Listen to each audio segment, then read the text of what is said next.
Right, welcome to this review here for the new Blackstone Fortress Escalation expansion pack here. So Games Workshop very kindly have sent me this copy along, so it's going to be like a unboxing sort of review. So we'll take a look at the contents inside and what you get here with this pack. It does say you do need a copy of Warhammer Quest Blackstone Fortress to play, so this is like an add-on for that game. But the miniatures here look very, very nice, especially this AdMech one just here, Daedalus Techno Archaeologist. Does look a great model. All of them look great, but my new AdMech army I've revamped. This model looks really cool. But we'll take a look inside here. I usually get my Games Workshop stuff from gamingfigures.com, so you can check them out for discount 40k and other gaming systems as well. So let's open this up. Those that do collect this, if you're into the Blackstone Fortress set, there's some great models being released of this. Some of the best, just the usual standard from Games Workshop, but some fantastic individual characters that you could even add into your games of 40k, like characters to add in to just add a little bit more interest here. Because these can be used like Primaris Psyker here, Servitor, so these can be incorporated into your regular games of 40k. What's interesting, another version of Chaos Cultists here.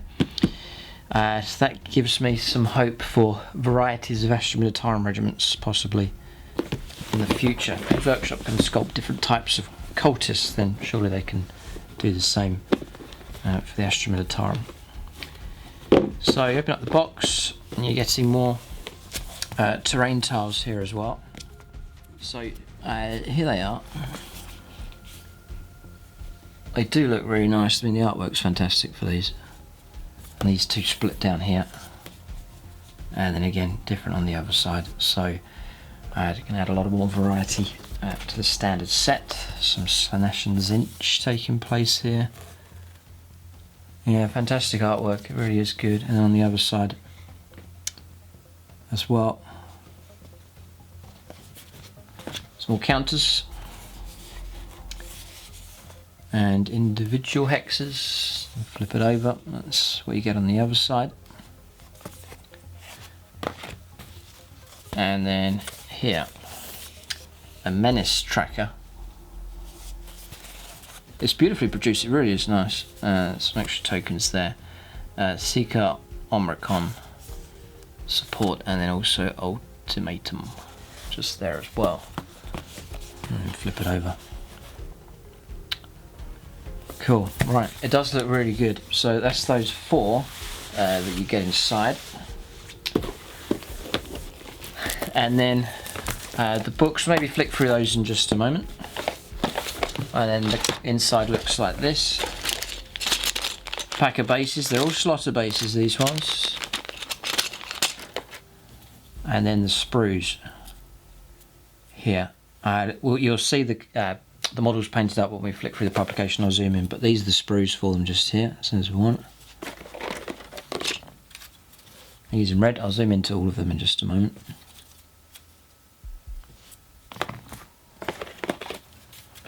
But brilliant models here you get with these, and all unique as well. So it's exciting, I think, for those that are into the Blackstone Fortress.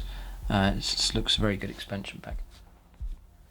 So these are the cultists. Yeah. Flip it over. There you are.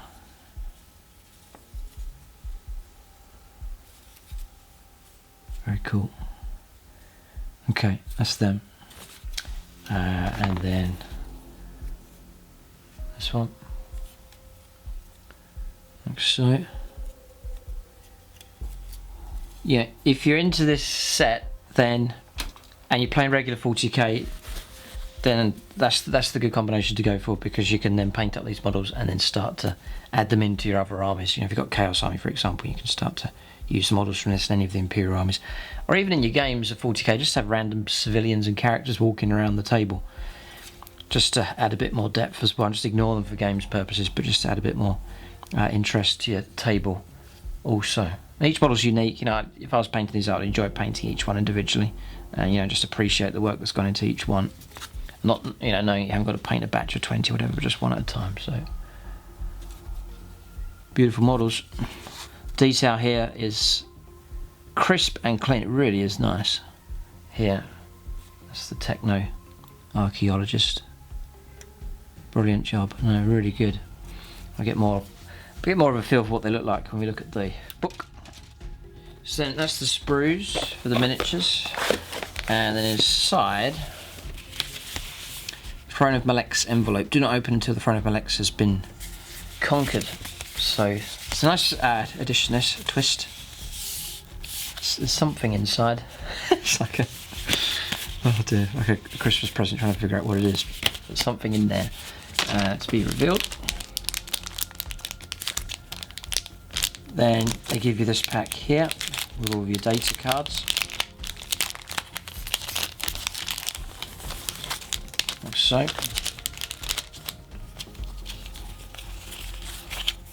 So cards to add into your deck for those. Cultists. Alright, so the encounter cards. And then here, I'll zoom in here. So Obsidious Malek's Chaos Lord Empowered. It's another encounter card. Cultist Firebrand. Cultists. X101. The character, retinue character. Here's a quote from him. Negative. Gives you a quote from each. Get behind me, brethren, here for Gottfried de Montbard. Aradia Madeline, Primaris Psyker. Your death has been foreseen, it is inevitable. Daedalus, Techno-Archaeologist. Find, Analyze, Optimize, Repeat. Great quotes. Nayam Shai Murad. Never give the enemy an opening. Brilliant. Very cool. I just missed the quotes here. Cultists say, spill their blood in the name of the dark gods, and then the cultist firebrand. My soul is inflamed, the glory of chaos flows through me. There you go. Oh, and this guy here as well, Obsidious Malek's. The power of the fortress is mine to command. Great. So that's all those cards that you get inside as well. Inside that pack. And then they give you a few of these envelopes similar to what you get inside the regular Blackstone Fortress set, and they give you some spare grip steel bags as well to put counters and so on inside. And that feels like it, but there's something moving in here. That deck of cards. So Warhammer Quest Blackstone Fortress Escalation, Resource, Shrine, Chamber, and Mortis cards as well. I'll zoom in and crack this deck open here. So broken down into Resource. It's a big deck, this one. Chamber. Chaos symbols. Like so.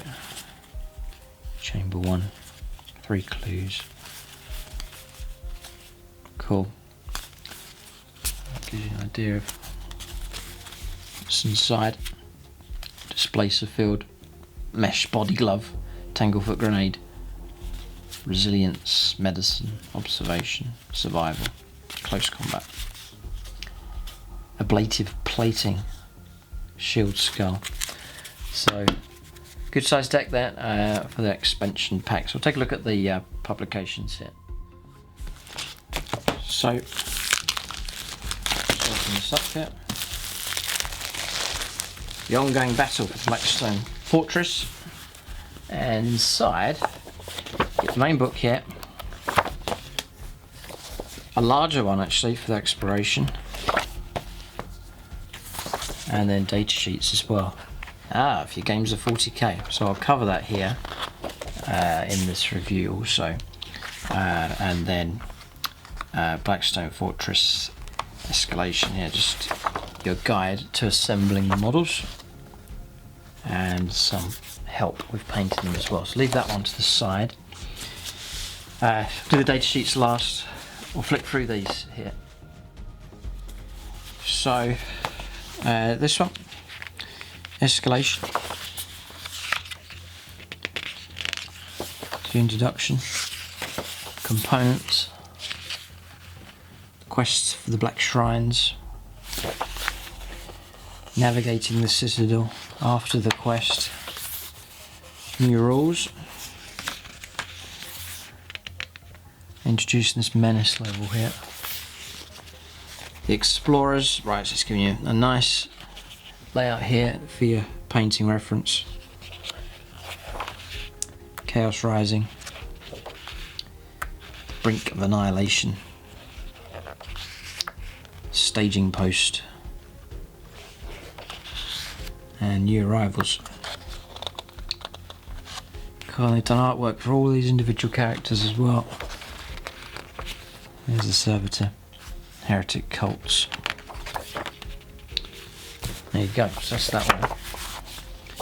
And then the larger book, yeah, Exploration.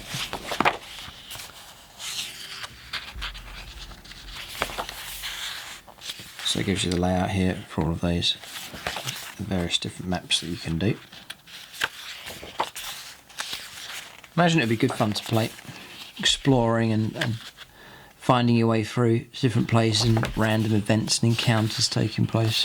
It's 10, 12 chambers there, passages.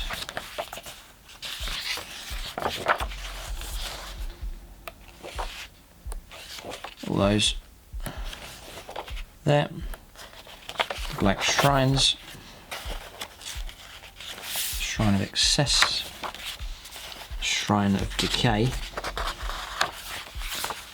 Shrine of Rough, and then Shrine of Fate there as well.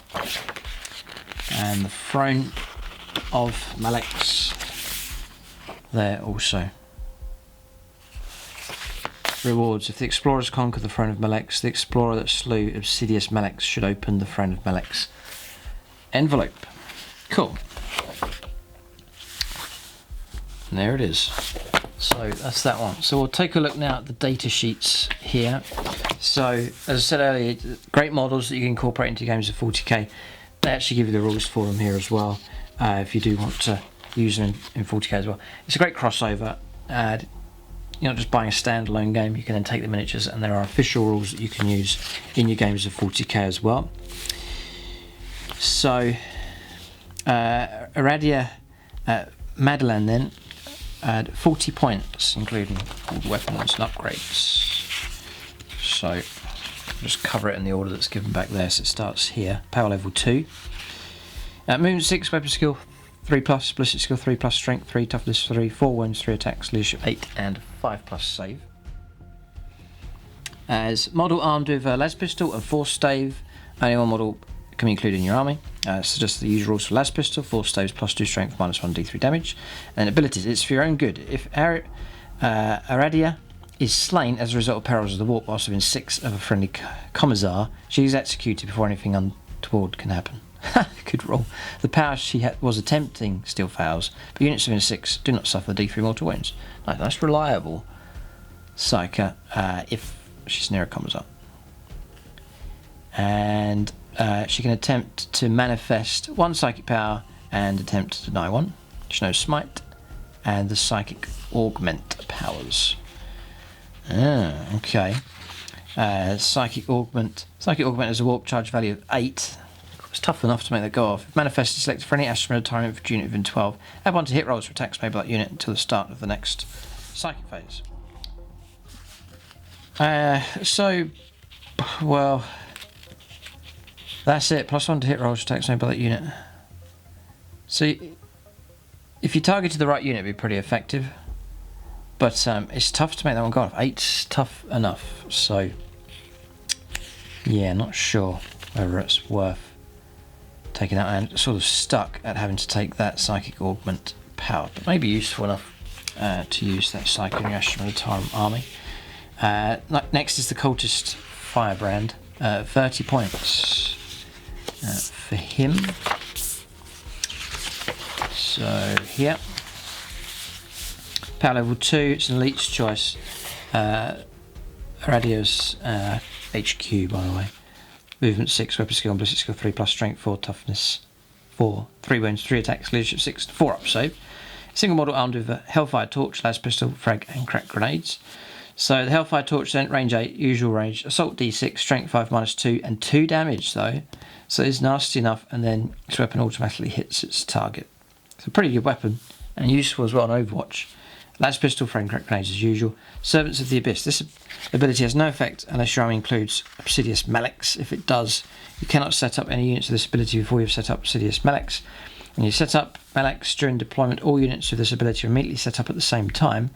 When you set up Melex on the battlefield for the first time, all units of this ability must be set up within 6 inches of him, or they must all be set up in the same transport as him.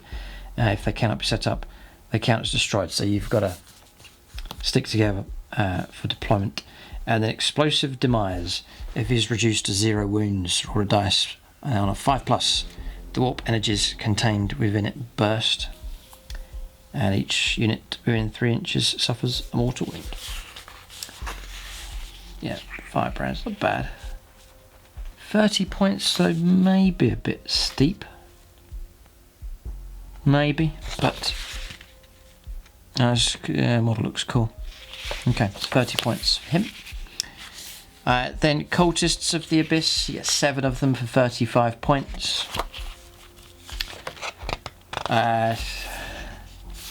Just the champion gets 2 attacks, just usual rules, weapon skill, ballistic skill 4+, leadership 5, and then goes up to 6 with the champion.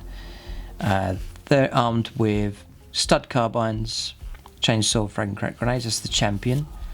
The stud carbines, range 18, pistol 3. Interesting. Pistol, great range. Strength 4, AP -0, and 1 damage. It's a really good pistol, that one. The stud carbine. 1 cultist is armed with a heavy stubber. Usual rules for that. Range 36, heavy 3, strength 4. And then 4 cultists with auto guns, frag, and crack grenades for them. They're pretty well equipped for cultists, actually. And they've got the Servants of the Abyss special rule. They've got to deploy near Melex. But a handy little screen to have nearby. A little bit of firepower support. And good value, I think, for what you get. 35 points. Cool. Yeah, no problem at all. So, pretty good. Diadolos. However he's pronounced. The techno-archaeologist for Yabmec here. It's an HQ, it's power level 3, 6-inch move, 4+ weapon skill, ballistic skill 3+, strength 3, toughness 4. For Admec, pretty good. 5 wounds, loads of wounds, 2 attacks, leadership 8, and a 4 up save. So he's got an eradication pistol and servo arc claw. So the pistol's range 12, pistol D3, strength 6 -1, 1 damage. If the target's within 6 inches of the bearer, it has pistol 1, AP -3, and damage of D3. Nice. Really good weapon, that one. Servo arc claw for close combat. +1 strength, fighting at strength 4, AP -1, 1 damage. If it's a vehicle, it's damage of D3. So yeah, stat lines and weapons are all pretty good. He's affected by canticles of the Omnisci as usual. He's got 5+ invuln save, and he's got an Omni scanner. Start the shooting phase, you can select one enemy unit within 24 and visible to him until the end of the phase. Add 1 to hit rolls for attacks made by friendly Adeptus Mechanicus units that target the selected unit whilst within 6 inches of Diadolos. He's 50 points, by the way. So +1. It's a nice range on that, range 24. So you could be a character and hand back and stay out of trouble, and yet still use this ability. +1 for hit rolls. For attacks. So I take it it's going to be for shooting and for close combat. So that's useful. Yeah, because you're not affecting like one of your units to receive that bonus. Any number of units could fire at that target and be affected by it. So that's actually pretty powerful. It's actually very useful. Really is pretty good. Yeah, I'm thinking of, say, Mortarion head straight towards you, and then with his help, +1 to hit rolls. Yeah. Whilst within 6 inches of him, you'd need to get him up quite close then for close combat. For that to work. +1 to hit rolls. I could even help things like infiltrators in close combat, trying to make the extra hits go off with the taser goads and so on. You need to get those bonus hits, rolling 6+s, things like that. It's pretty good. This is a good character here. The Aerotech device. Once per battle at the start of your shooting phase, you can activate an ancient Aerotech device. If he does so, select one of the following effects. So there's two options here. Select one for any AdMech unit within 3. One model in that unit regains D3 lost wounds. Okay, usually that's taken care of anyway with models that can do repairs, like Belisarius Core and Tech Priest Dominus and so on. And then select one enemy unit within 3 inches of him. That enemy unit suffers D3 mortal wounds. Cool, now that's useful as well. This is a good character, this one. A lot of these are sort of insignificant, not too sort of high impact, but this one here, this Techno-Archaeologist, is pretty good, actually. He's a roving explorer. Can be included in an Adeptus Mechanicus detachment without preventing other units in that detachment from gaining a Forge World Dogma. Note, however, that he can never benefit from the Forge World Dogma. Oh, right, okay, so doesn't get that. Okay. But, fantastic model. One of my favourites in the box. And the rules are pretty tasty for him as well. Okay. Then Godfred de Montbard here. 35 points for him. It's Crusader. Power level 2 is an elite's choice. Movement 6, weapon skill 3+. Ballistic skill 4+, strength 3, toughness 3, 4 wounds, 4 attacks, nice healthy amount of attacks, leadership 7 and 4 up save. It's armed with a storm shield and power sword. So power sword strength for the user, A-3, and storm shield of 3+ invuln save. You get Axe of Faith, see chapter proof 2018. Hacking advance. Each unmodified hit roll of 6 made for Montbard's attacks in the fight phase scores 2 hits instead of 1. Shield of Faith. You can attempt to deny 1 psychic power in each enemy psychic phase the same manner as a psych. That's very useful. Where if he does so, instead of rolling 2d6, roll 1d6. The psychic power is resisted if the roll is greater than the result of the psychic test that's manifested. Alright, so it's not that effective, but a slight chance you can try and deny. And Zealot. Reroll failed hit rolls in turn in which you charge, made a heroic intervention or was charged. That's useful. Very good. And then Ecclesiarchy Battle Conclave. If your army is battle forged, this unit does not take up slots in detachment that includes any Ministerium priests. Okay. Yeah, not bad actually.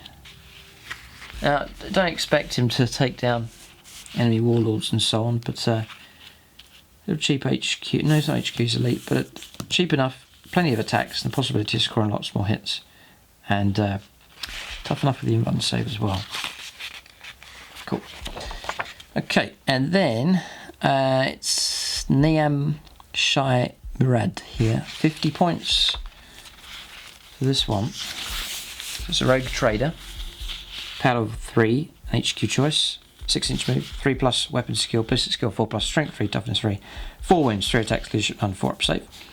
It's armed with 2 negotiator pistols, only 1 model per army, so 12-inch for the pistol here, pistol 2, strength 4, AP -2 and 1 damage. I think you can fire 2 pistols. Its grenades ability are limited to only 1 from the squad or from the model, but I think you can fire 2 pistols.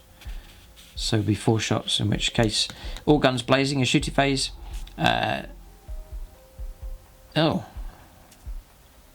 in your shooting phase, Niam Shai Murad's negotiator pistols have a type of pistol 4 if she did not move in your preceding movement phase.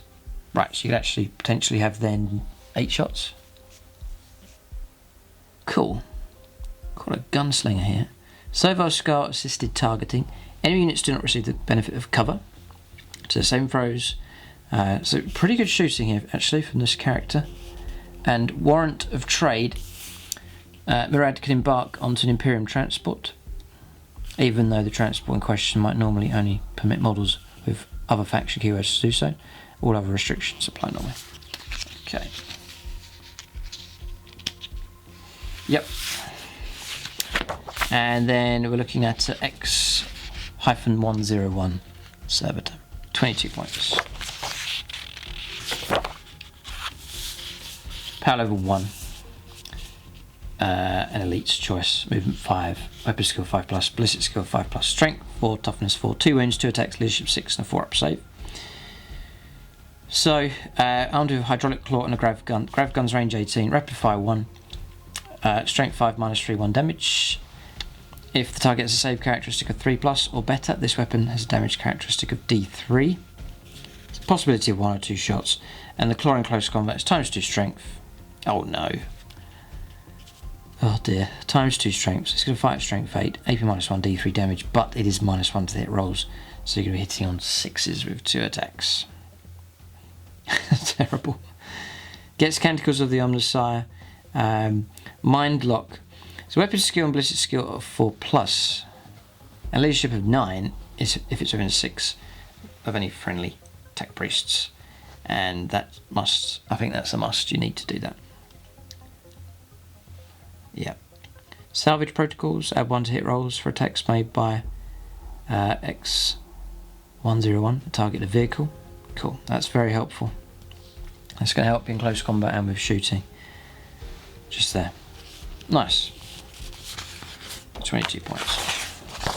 And that is it. That is all of the stats then, if you want to use these models in your games of 40k. But I would say out of all of these, the Niam Shai Murad, the Rogue Trader, fantastic amount of shots with a pistol, great fun there. And then the Techno-Archaeologist Dolossus, pretty good actually to incorporate into an AdMech army. It would blend in brilliantly and some great abilities also. So that's all the stats then. So there it is. That's the review and unboxing and the information on the models there that you can use in your games of 40k. So thanks to Games Workshop for sending me a copy ahead of time, and usually check out gamefigures.com. I get my stuff from them at a discounted rate. But leave your own comments and feedback, what you think of this set, and it'd be interesting to hear what you think of the actual game itself, the Blackstone Fortress game. If you've played it and it's enjoyable, then leave your own comments and feedback on that actual gaming system as well. But there it is. That's the review and unboxing here. Thanks for watching, and tune in next time.